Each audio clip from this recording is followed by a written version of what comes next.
Tangkı efir.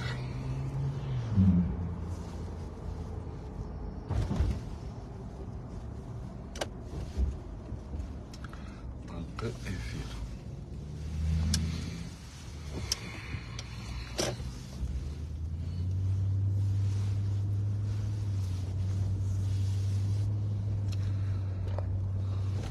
Omarik diyor. Arkadi Omarik. Assalamu alaikum. Karmağa Noruzağınız kabul olsun. İki kişi efirde daha griperinizler. Like'tan basıp koysanızlar, oşondo elder көбүрөөк кирет. Угул атабы, угулбай табы, ошону бир айтып коесуздарбы?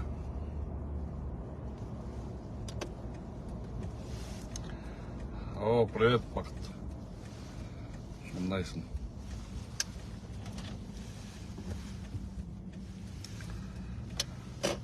Фейктер, ассаламу алейкум. Фейктер дагы кирет экен. Ага. Аксана, кандайсың, жакшысың ба? Орзоң кабыл болсун. Так, 6 киши.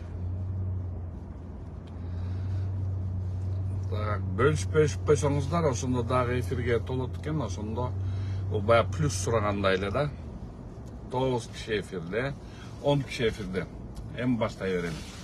Урматтуу Facebook колдонуучулар, мен бүгүн теманы бөлөкчө бир айтайын дедим да. Бүгүнкү саясий кырдаал. Саясий кырдаал боюнча өзүмдүн жүргүзгөн анализдеримди айтып коеюн деп атам. Анан эмне себептен мунун баары чыгып атат? Эң биринчиден, чындап келсе, бүгүн бийлик ички саясаттын абдан эле катуу туруп атат. Өзүлөр ошол катуу турганга, мындайча айтканда, ички саясатты туура эмес жүргүзүп аткандыгына ар бирөөбүз көрүп атабыз. Могу ички саясатта эл менен түз диалогко чыкса, эл менен мындай көп нерсени элдин ортосуна койсо, жакшы нерсе болот эле. Дежур чал, дежур аксакалдардын баарын келтирип алып, ошолордун баарын ооба дептирген, бул деген көз боемочулук. Муну деген биздин президентке дагы болобу, кимге болобу, ошо жанында жүргөн жан жокөрлөр ушундай атайын эме жасап берет да, шоу кылып берет. Ошол шоуга биздин саясатчылар, биздин башчыбыз абдан эле ишенип алат окшойт. Bunga эмне себеп? Саясатты, ички саясатты отурганга эмне себеп? Эмне үчүн элдин күндөн күнгө элдин астында бийликтин авторитети түшүп аткандагысы бул бүт системаларга үстөмдүк киргизүү. Үстөмдүк киргизүүнүн эмнеси кандай? Мына мен эми финансы жагынан, тияк жагынан киришпей эле коеюн. Мен ал жагын көп эле мындай баа бере албайм аяка. Мен караны кара деп жүрөм, акты ак деп жүрөм. Мына, например, мисалы тергөө органдарында, сотто бүт болгон бүгүнкү күнү болгон алакыбал. Бул алакыбалда тергөө тергөөлөр толугу менен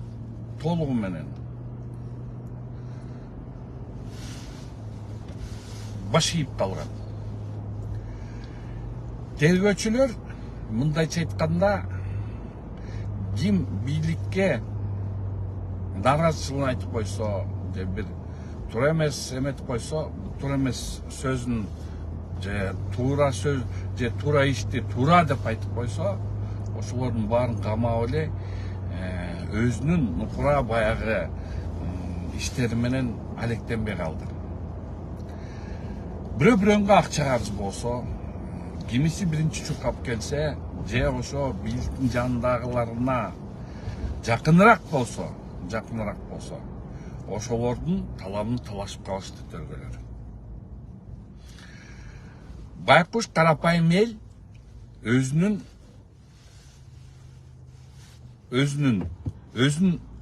коргой албай калды.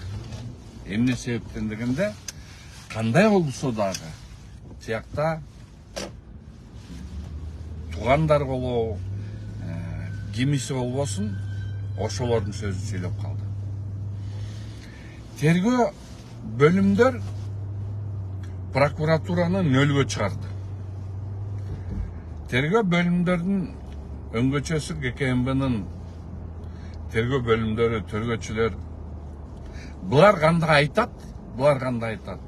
Прокуратура уже анга отказ бере албайт. Бүт барын алардын айткандай, наоборот, против элге көзөмөл салып калды. Эмнени билдирет?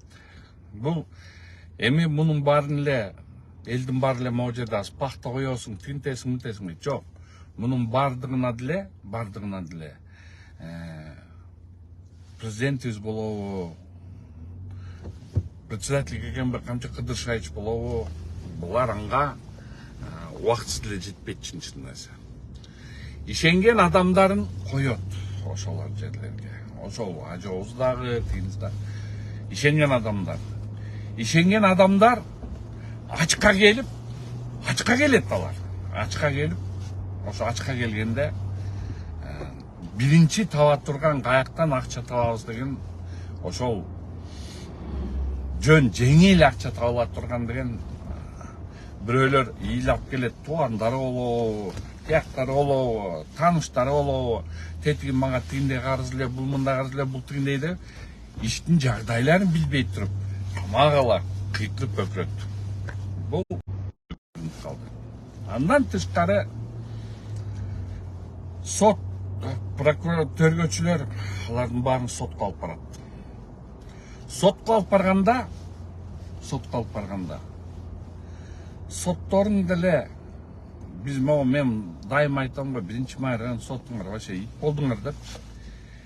Соттордун аброюн нөлгө эмес, нөлдөн да ылдыйраак чүрүп салдыңар. Не себептен дегенде? Себеби ошол эле заказной иштерди болобу, кайсы любой бир иштерди болобу, ошолордун бардыгын нөлгө чүрдүңөр. Өтө катуу чүрдүңөр.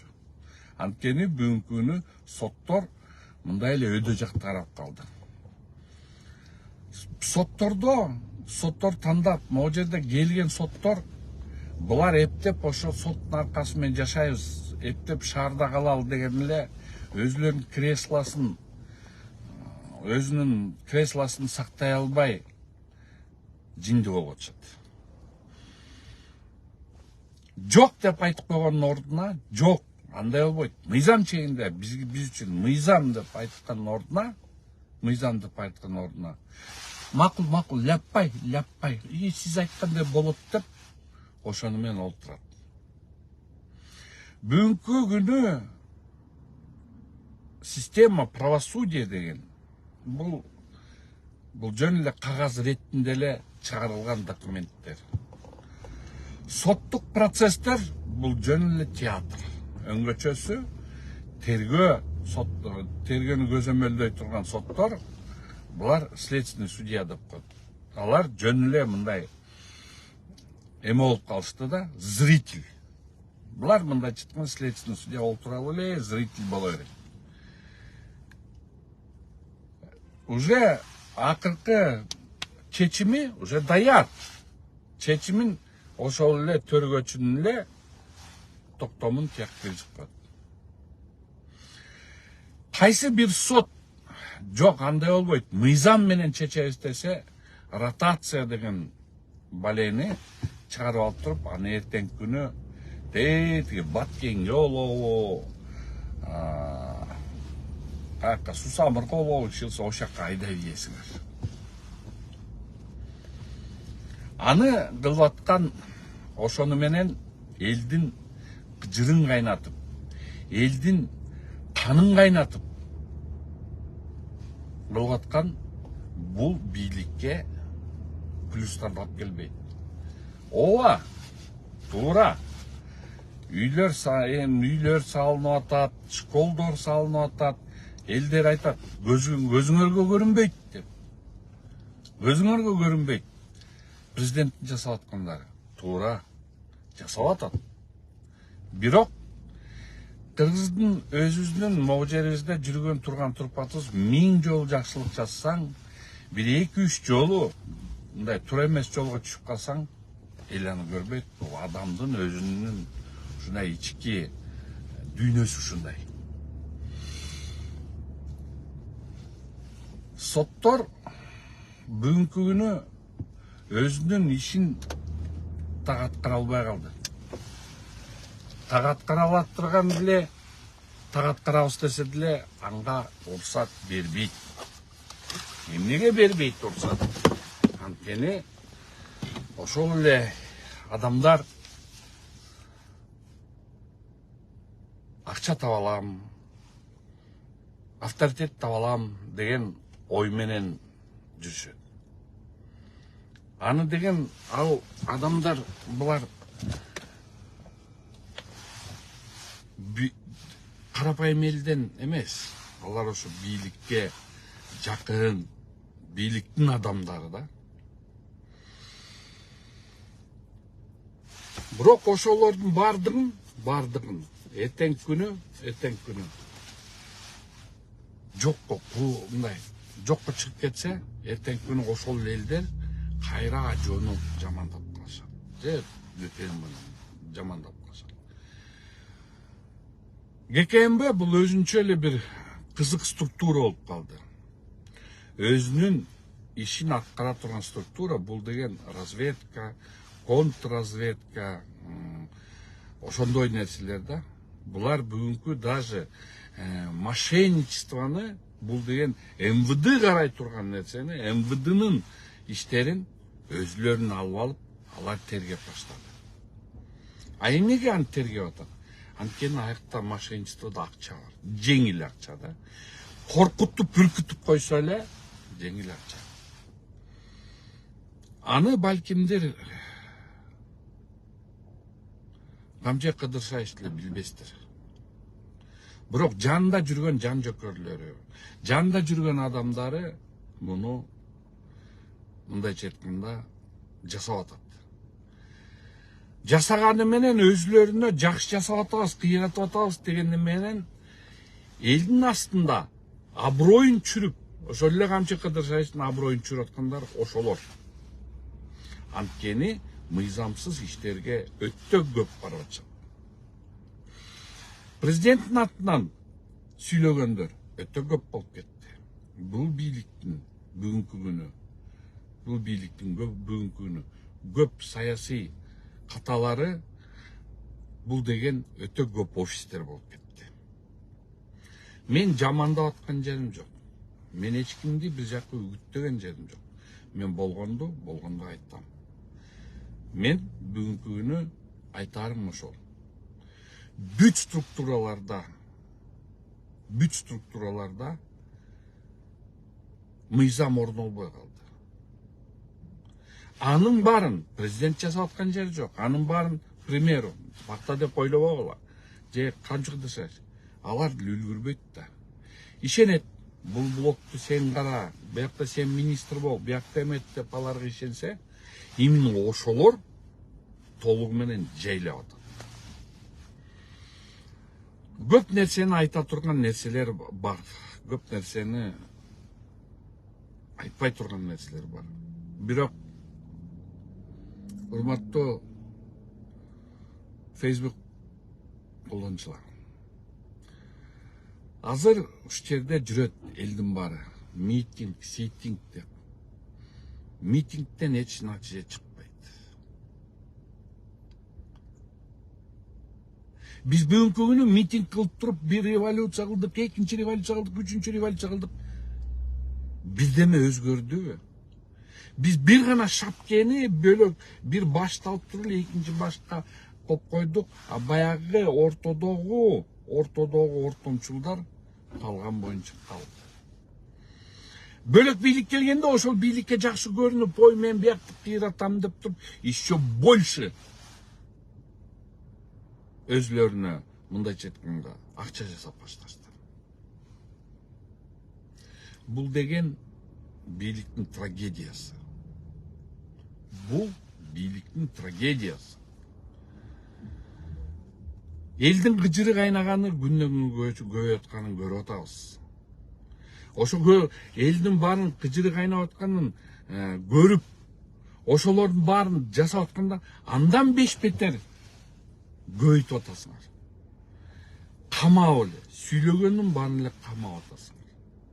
Ал камаганыңар натыйжа бербейт. Бүгүн бирөөнү кармасаңар, эртең экинчиси чыга калат. Экинчисин камасаңар, үчүнчүсү чыга калат. Бул чыгуу выход эмес. Мунга деген эл менен бийлик бүгүнкү күнү эл менен түз диалогко чыкса, ошондо натыйжа чыгат. Эл менен момду ортого салып чыгарса, натыйжа чыгат.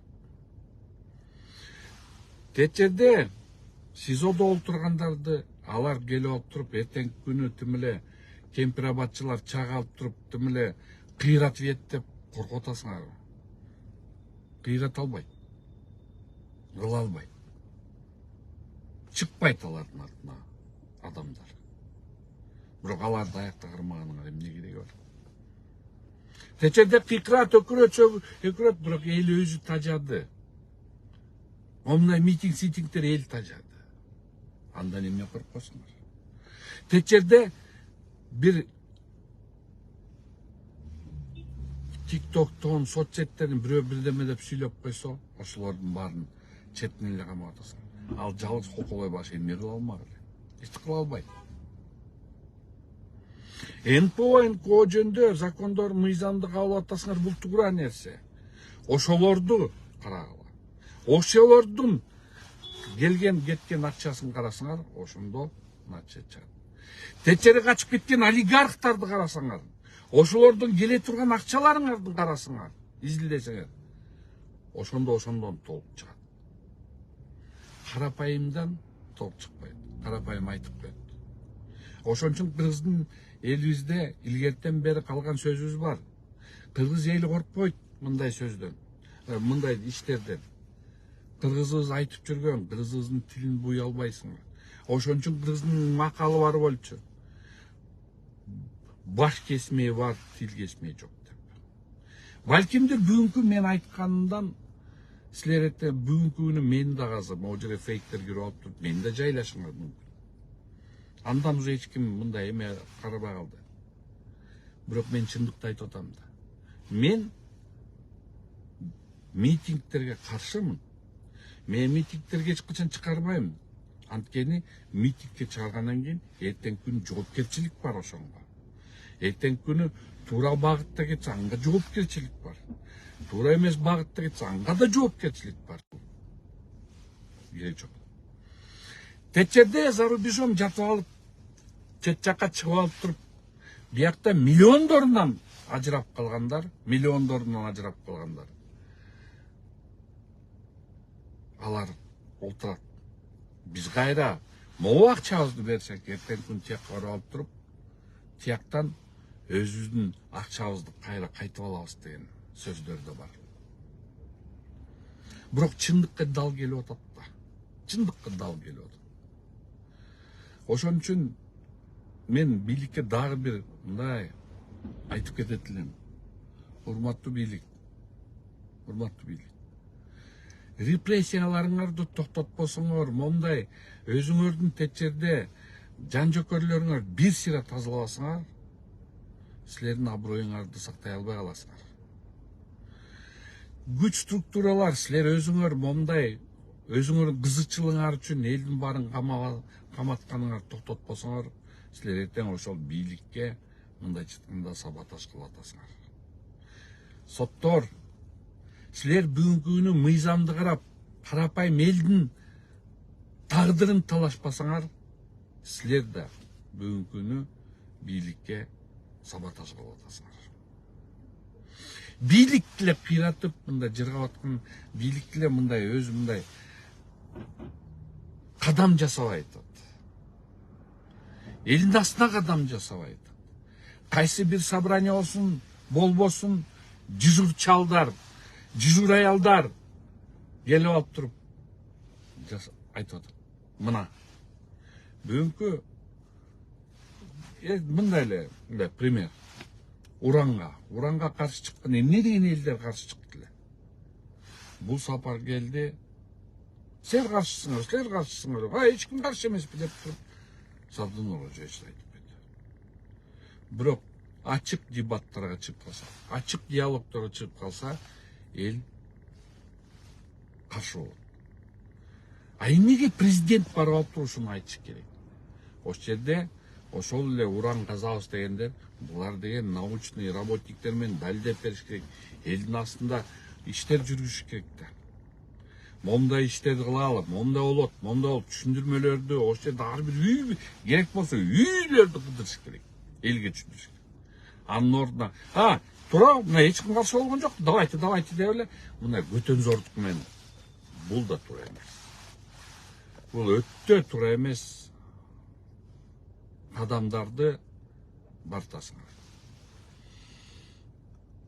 Жанында жүргөн мына азыр берилердин аттарын деле атап кетейин. Бесполезный. Ошол жерде ажообуздун жанында жүргөн бесполезный адамдар. Чолпонбек Абыкеев, советник. Мен ошол Чолпонбек Абыкеевдин мындай ошол жакта эмне кереги бардыгын дагы эле мындай түшүнбөйм. Эмне иш кылат? Түшүнбөйм.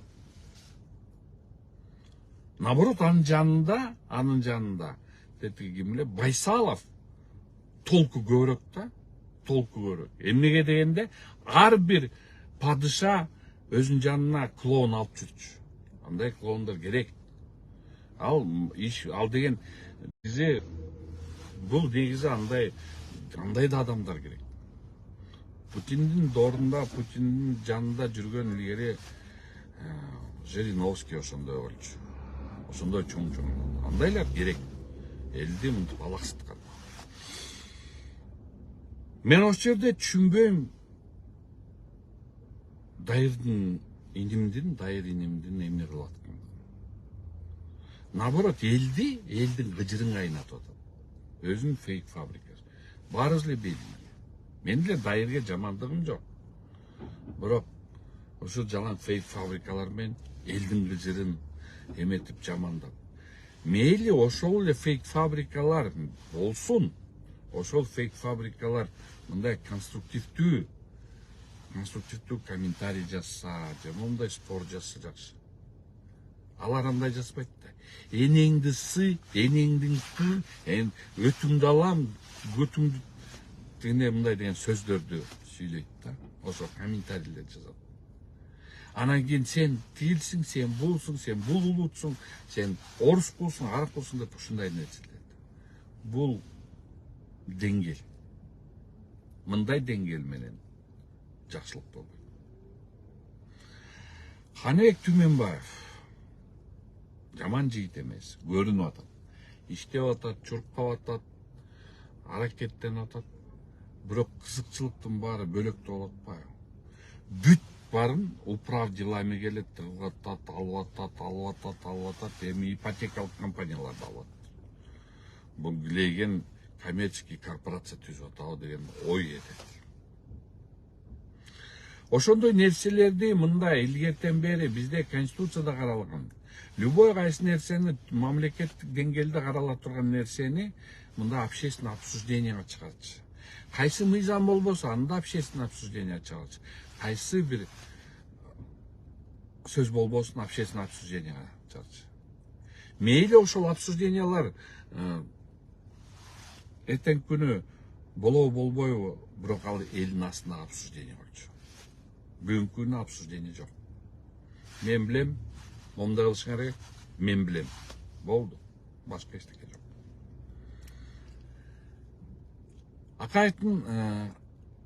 Акаевдин малында күлкүлүү нерселер көп болгондо, кандай болбосо Акаевдин ушундай оппозиционерлер бар эметип алып туруп, резиденция чыкырып алып, стөлдү накрывать этип эле олуп турчу. Тура, ой деп тура деп ойночу эле ошолор менен. Анын аягында барып алып туруп, жүргүлө эми течерде силер келдиңер деп бир мал союп койдук деп туруп, элди да кичине мынтип көңүлүн алып койчу. Дүйнөлүктө дал оор болот. Дүйнөлүктө ушундай нерсеге өтсөк жакшы болот эле. Бизге бүгүнкү күнү Кыргызстанга тынчтык керек. Тынчтык керек. Азыр бир кайдагы бир мондай тура эмес жерге түшүп калбайлы. Ошонго бийлик биринчи кадам жасаш керек. Биринчи кадамды бийлик кылыш керек. Биринчи кадамды бийлик кылып туруп, элдин көңүлүн токтотуш керек. Кой деш керек. Бирок ошону бийлик көрбөй атабы, жасагысы келбей атабы. Мындайча айтканда, монда карап көрсөң, мен мындай кайрылып атам, мен баарын эле тааныйм аларды. Герсейип калгандай болуп калды. Герсейген бул жаман. Керек жок. Кыргызстанда тынчтыгыбызды сактап калалы. Ошон үчүн бийлик өзүңөр биринчи кадам жасашыңар керек. Атак жашауга, аман болууга, Кыргызстан алга.